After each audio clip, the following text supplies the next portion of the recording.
think about it. It would have been amazing if the representatives would have walked out of the Capitol and said, "Hey guys, what's the problem? Let's just talk.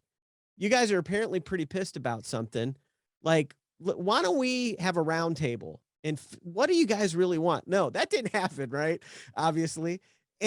What happened was you had a lot of people in Congress, I think, and a lot of people in the halls of power that were scared, recognizing that there is deep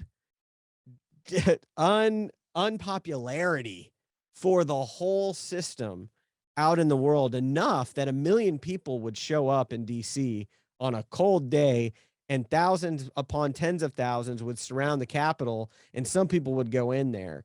And so, for me, I think the idea here is that it's not so much about Trump or about who he is or what he did or didn't do.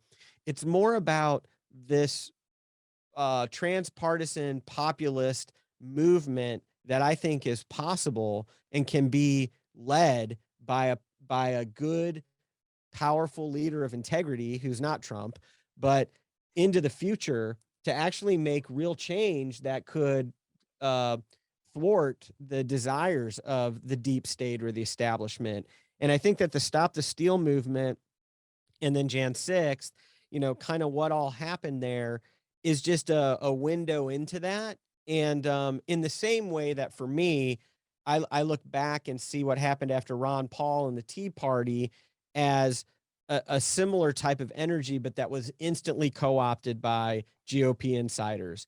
Whereas with what I see going on the right and with MAGA is you have people who have deep suspicion about the military industrial complex now. They see Afghanistan as a big grift for 20 years, a lot of them. They see the intelligence communities as not being their friend, right? I was at rallies where people were chanting Fox News sucks. So they're not only just done with CNN, but also Fox News, And it's like that's a sea change, I think, in a massive group of people who I think are now finding themselves a little bit more aligned with people like you and me, where we could have a conversation about foreign policy or police or the intelligence agencies or more philosophical ideas around the state.